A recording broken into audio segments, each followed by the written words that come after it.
to the changing environment. And do a lot of other civilizations that you've encountered also work on the principle of synchronism like the Sasani beings do? Quite a few do, especially those that are really part of our interstellar alliance. It's really the currency of our alliance. And so, who in your reality, or how did your civilization discover that we change realities billions of times per second?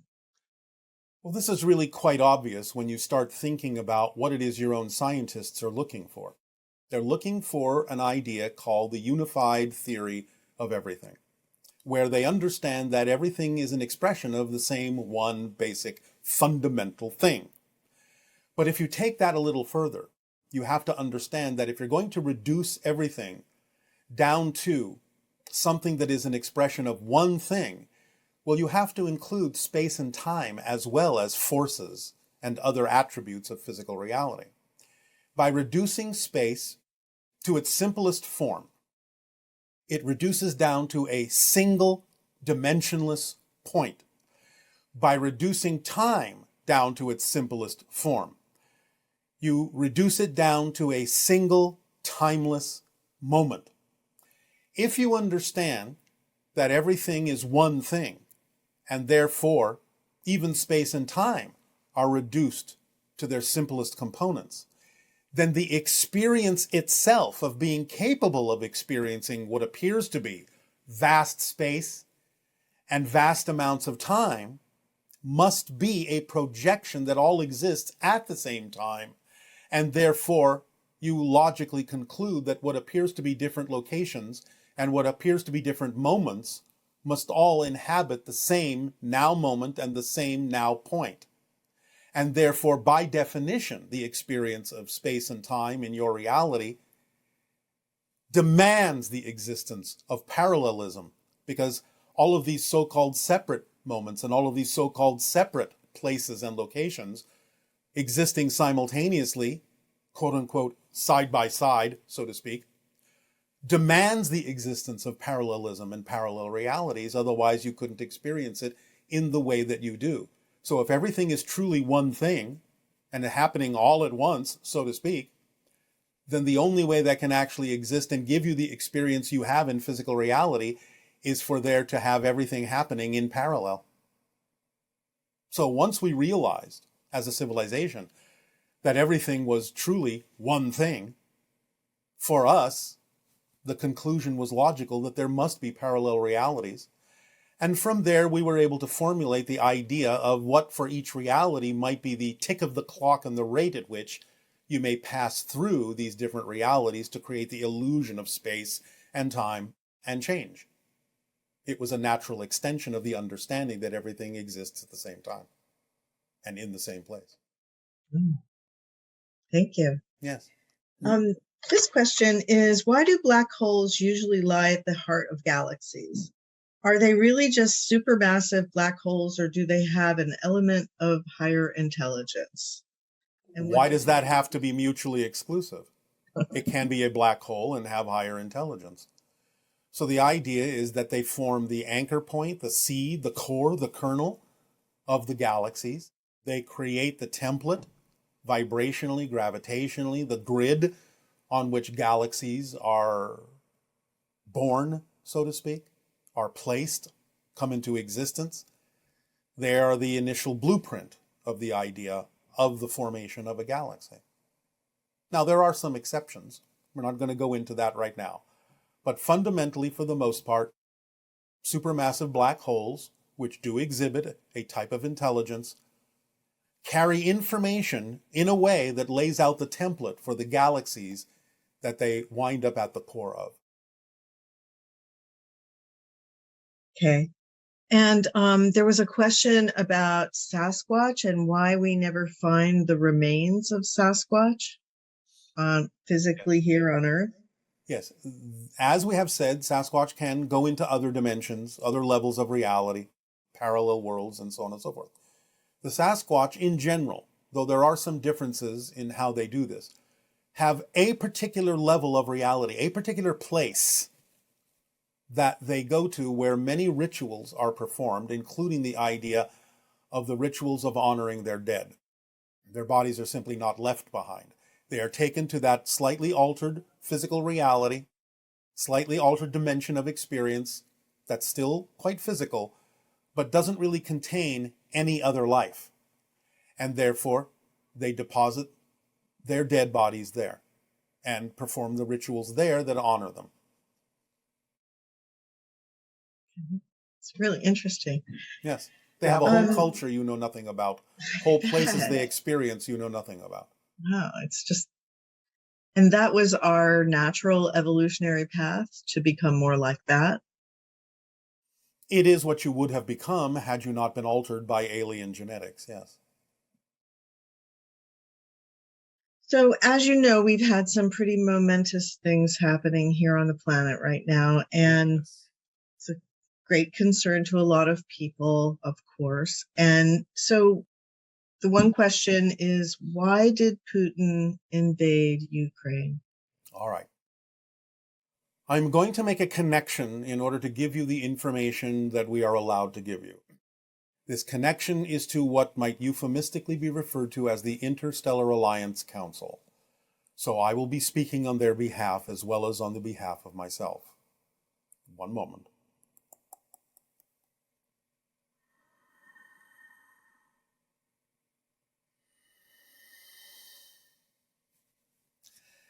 At this moment, the being known as Vladimir Putin is the most frightened and weakest person on your planet at this moment. Exhibiting the idea of weakness, exhibiting the ideas of fear, exhibiting the idea of loss of control and fear attached to that concept. Using force, using weapons, using coercion, using lies does not make one powerful. The use of such things is an indication that the person using them, or the people thereof, fear that they are weak and powerless. For they do not believe that their ideologies and their perspectives are powerful enough to draw and attract those to them without coercion, without force, without weapons, without lies. Therefore, they do not really believe in the power of their own ideology. They fear that they are weak, they fear that they are powerless, and they strike out and attack for the purpose of covering up and denying their belief in their own weakness and their own lack of self-empowerment. The idea on your planet is that from our civilizations, there are no soldiers, there are no police forces. This does not mean that you should abandon them or dismantle them. But in our reality, such beings take on more of the idea that you refer to as first responders, rescue operations, those that benefit the masses by coming in when and where they are needed to aid and assist and be of value in uplifting the civilization.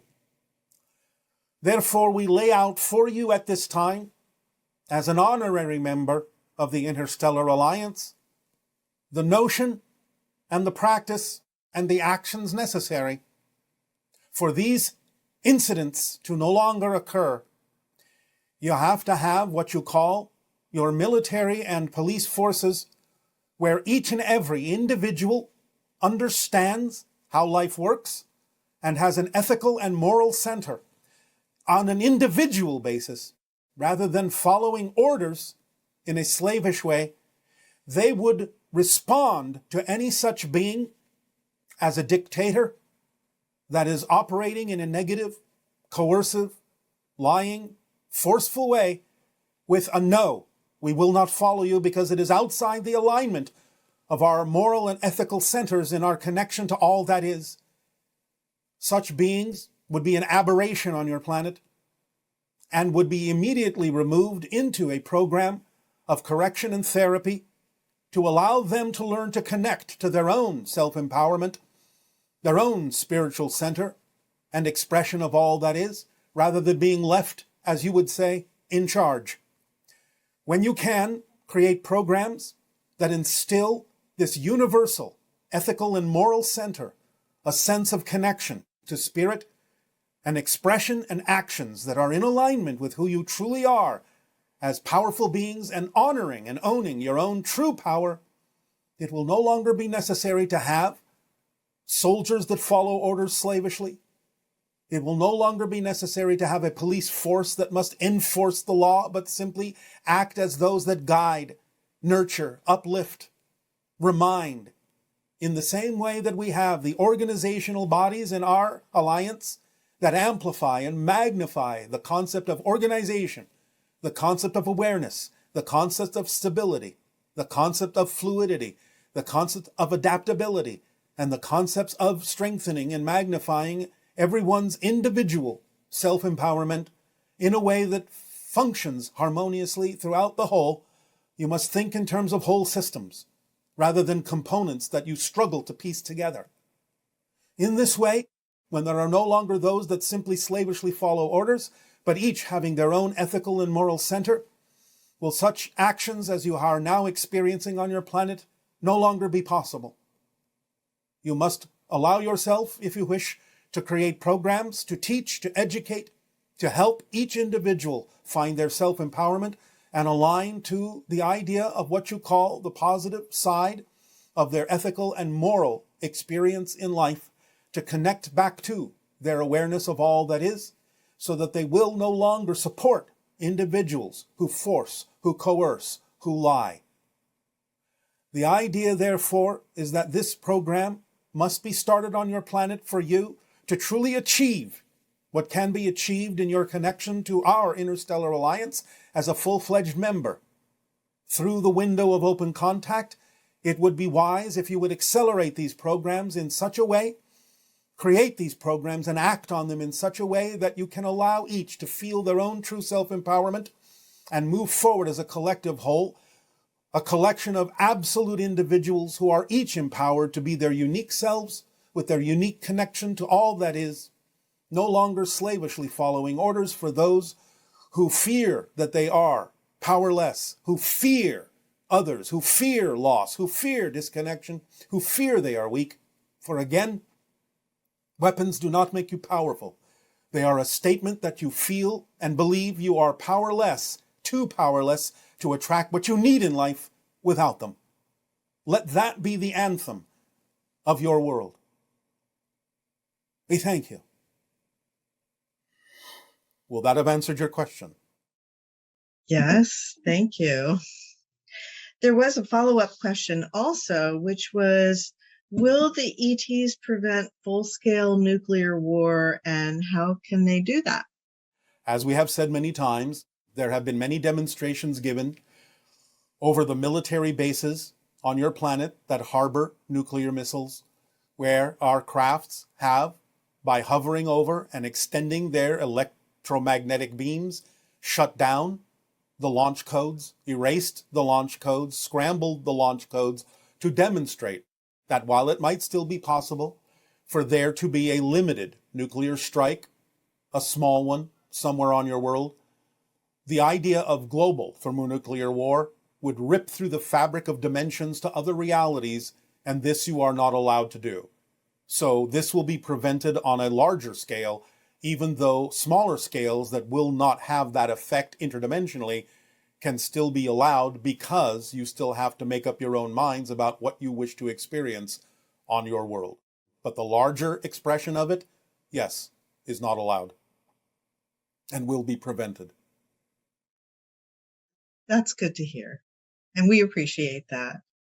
And we appreciate everything that you've shared. Thank you so much, Bashar, from me and from all of our listeners. We really appreciate you and love you. Our unconditional love to you all is our passion and our pleasure to interact with you in this way. And now, please allow yourselves to enjoy the idea of your heartfelt meditation. Of your February month, your Valentine holiday. And since we will be talking about matters of the heart, let us get to the heart of the matter. First of all, the physicalness. Your heart, as you know, beats to pump your blood through your veins and arteries around your body, circulating oxygen to your systems so they may absorb it and thrive and function properly. Let's draw an analogy between that system, the circulatory system of your body, and the circulatory system of the earth. You know that deep within your planet, you have a circulatory system of molten metal. As this molten metal moves around underneath the ground of your world, this is what generates the electromagnetic field of your planet. Likewise, your blood, your body contains a certain amount of iron. And the idea is that as it moves around your body, similarly, it also is to some degree responsible for amplifying and magnifying and producing the electromagnetic field that extends from your body. As you allow yourself more clarity, more refinement in your physical form, as you remove toxins from your system that may interfere with this process of your blood circulation, this electromagnetic field becomes more and more refined and extends farther and farther from your body. The strongest component of it is the heartbeat itself, or when the blood arrives in the heart, containing all of that iron. And with every heartbeat, you send out an electromagnetic bubble that expands from your body, all of you, and immerse each other in these electromagnetic connective bubbles.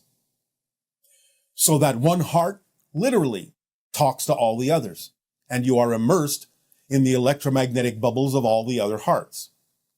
This allows for amplification of the communication non-verbally between you, allows for greater consistency and refinement and precision in your telepathic contacts with one another, which again is why we say telepathy instead of telepathy, because the empathy underscores the emotional component of the heart, the emotional intelligence of the heart that communicates with every beat to every other heart on the planet.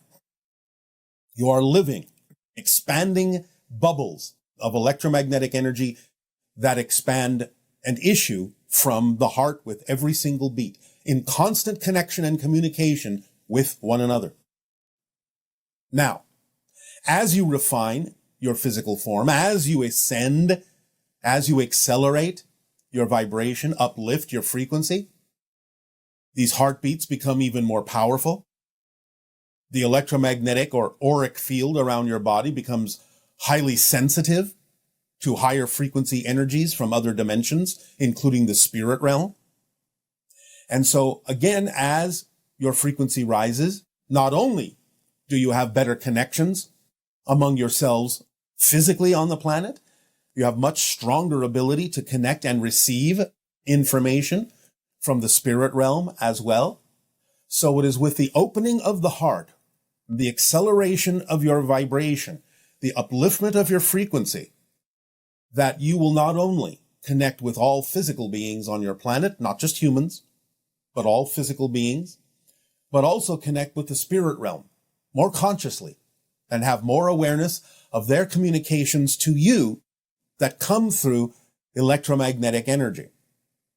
The electromagnetic field of your planet that you are immersed in, again, allows you to align with it by accelerating your frequency, creating the entire planet in that sense to be a beacon, to be a receiver of spirit realm energy, higher dimensional energies, extraterrestrial energies that operate on higher frequencies. So when you are all aligned in that sense in the future, you will find that you will open up gateways, lines of communication to dimensions you had no idea existed. You will be able to receive information from many different levels of reality. And this will become the norm as we experience it on our world.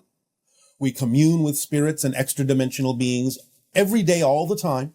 It is part of our natural reality to know that this information exists, can be received and tapped into at any given moment when you're operating on that frequency from the highest levels of the heart. So you will eventually get used to the idea of walking through a dreamlike world, just as we do, where the heart really is what gives you the opportunity to know how much there is you are not seeing now, not experiencing now. You're only experiencing a relatively thin slice of reality, even of your own reality. But when you open your heart, all those gateways, all those doorways, all those windows will begin to open as well, and you will see how much richer your reality truly is. Now, with regard to energetic communication with your own higher mind, the heart is absolutely crucial in this process, because the higher mind, again, speaks in the language of energy, sends energy of certain frequencies to you, which your physical mind translates into the sensation of passion. But the reason it does this is because the heart is specifically tuned to the vibration of the higher mind in its natural state. Therefore, the reason that your physical body translates the messages, the communications from your higher mind, as the sensation of passion, excitement, curiosity, attraction, and unconditional love, is because the heart is what's actually directly receiving the core communication from the higher mind and filling your body with that vibration. Now, of course, it can be filtered through the belief systems of the physical mind that can allow it not necessarily to be experienced in its pure form, its pure unconditional loving form. And that is why it is so important to get a hold of your belief systems, to consciously be aware of them. Let go of the fear-based ones that prevent you from experiencing the pure core vibration transmission from your higher mind that is bounced back to the physical mind by the heart with every beat as a guiding mechanism to say, align with this, align with this, align with this. This is your truth. This is your truth. This is your truth. So the idea is that you're constantly being given an opportunity to let go and zero back to your natural state with literally every beat of your heart reflecting to you like a drum the vibration, the core vibration of your higher mind in its natural state. And it gives you the opportunity to guide yourself in letting those negative beliefs go so that your physical mind can also align and be transparent to those vibrations that are bouncing from the heart into the physical mind that are representative of the core communication of the higher mind. And that way you can move forward in physical reality, in love, in passion. This is why it translates as passion, because it is filtering through or bouncing back from the heart to your physical mind that only understands that vibration really when it aligns with it as the sensation of passion, excitement, curiosity, attraction, and love. So take the cue not only from the higher mind, but from what the heartbeat, every heartbeat is reflecting to you. That passion, that curiosity, that excitement, that freedom, that love is truly your core frequency, your natural state. And move forward, choose to move forward in that way. And you will be at one, at peace, in total freedom and joy, in love, by listening to your heart, which has its own mind in a sense, connecting to the higher mind, and between the two, with the physical mind in the center, between those two, you can be guided to remember your true self and live a life of pure love, joy, creativity, and harmony by being the true individuals that you each are, that you were created to be. That is your path in life. In this month that you honor the idea of love and the heart, in February and your Valentine's Day, and reach out also to all the different peoples and all the differences on your world in a loving way, to incorporate and embrace everyone in their own truth and free them from their own limitations by being the living examples of someone living their truth, living from their heart and head in unison, in harmony and higher mind. Do so not only in this month, but in every month and in every year. And you will change your frequencies and navigate yourselves to the versions of Earth that already coexist that are far more representative of the heart of love and the experience of ecstasy and joy. So, we thank you for allowing us to share this heartfelt message with you. And in return, we ask, in what way now may we be of service to you? You may begin, if you wish, with your questions and comments.